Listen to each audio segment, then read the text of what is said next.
क्या आप जानते हैं कुछ बच्चे मुख्तलिफ तरीकों से सीखते हैं।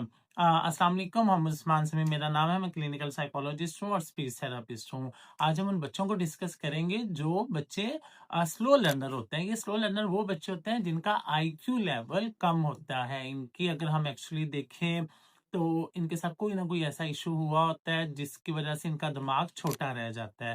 दिमाग छोटा रहने की वजह से जो इनकी मेमोरी होती है वो वीक रह जाती है। अब होता क्या है, ये बच्चे सबक याद करते हैं तो इन्हें सबक याद नहीं होता। ये कुछ पढ़ने की कोशिश करते हैं तो इनसे प्रॉपर रीडिंग नहीं होती। ये कुछ लिखना चाह रहे होते हैं, इनसे प्रॉपर लिखा नहीं जाता। अच्छा, अगर हम इन्हें कोई धक्के से कोई चीज़ याद करवा भी दें, उन्होंने वो याद कर भी ली है, थोड़ी देर बाद हम दोबारा उनसे सुनते हैं तो वो बच्चे भूल जाते हैं। एक्चुअली देखा जाए तो ये बच्चे हमारे इंटेलेक्चुअल डिसेबिलिटी के साथ होते हैं, यानी कि ये बच्चे हमारे, ये जो स्लो लर्नर बच्चे हैं, ये हमारे बच्चे हमसे वक़्त माँगते हैं। इन बच्चों को काम कराने के लिए बहुत ज़्यादा ज़रूरी है कि एक तो इन्हें प्रॉपर वक़्त दिया जाए। फॉर एग्ज़ाम्पल हमने बच्चे को एक पैरा करवाना है, जो हमारा एक वो जो पैराग्राफ है, एक जो छोटा आम हमारा बच्चा है ना, वो बच्चा अगर वो पैराग्राफ 20 मिनट में याद कर लेता है, तो अगर वो बच्चा हमारा 20 मिनट में कर रहा है, तो हमने जो हमारा जो ख़ासकर जो स्लो लर्नर बच्चा है, तो मेबी हो सकता है वो यही काम 2 घंटे में करे। सो कोशिश करें कि इसमें बच्चे के लिए खुला टाइम रखें। इन बच्चों के लिए जितना आप ज़्यादा टाइम देंगे, उतने ये बच्चे चीज़ें आहिस्ता-आहिस्ता उसी तरीके से ये ट्रैक पे आते जाएँगे। और इसी तरह अगर हम दूसरी चीज़ इनमें देखें, तो इनके लिए रेपिटेशन बहुत ज़्यादा ज़रूरी होती है। इन्हें जितना ज़्यादा हो सके चीज़ों को रिपीट करवाएँ। देखिए, एक तो चीज़ को आपने ज़्यादा टाइम लगा के उसे याद करवाना है, दूसरा आपने उसे बार-बार उस चीज़ को रिपीट करवाना है। हमने हमने इन बच्चों का मुकाबला किसी के साथ नहीं करना।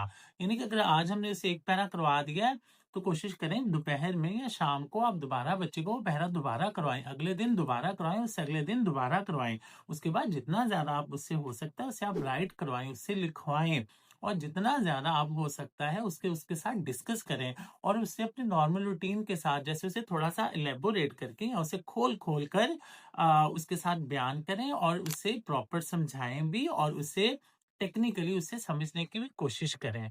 इसी तरह इन बच्चों की डाइट का बहुत ज़्यादा ख़्याल रखें। इन बच्चों की जितनी खुराक अच्छी होगी, उतनी इनकी मेमोरी आहिस्ता-आहिस्ता वो बेहतरी की तरफ जाएगी, जितनी वो बेहतर हो सकती है खुराक के साथ।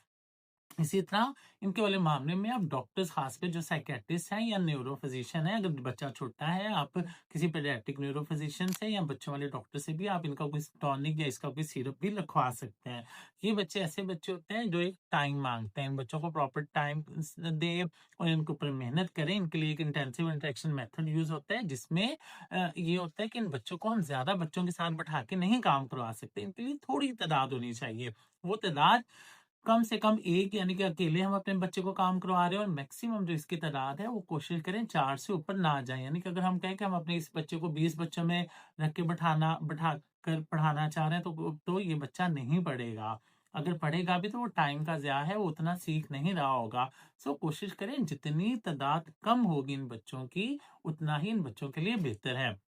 वैसे स्लो लर्नर के लिए मैं लॉन्ग वीडियो भी बनाऊँगा, और वो हमारे यूट्यूब चैनल पर भी आपको मिलेगी।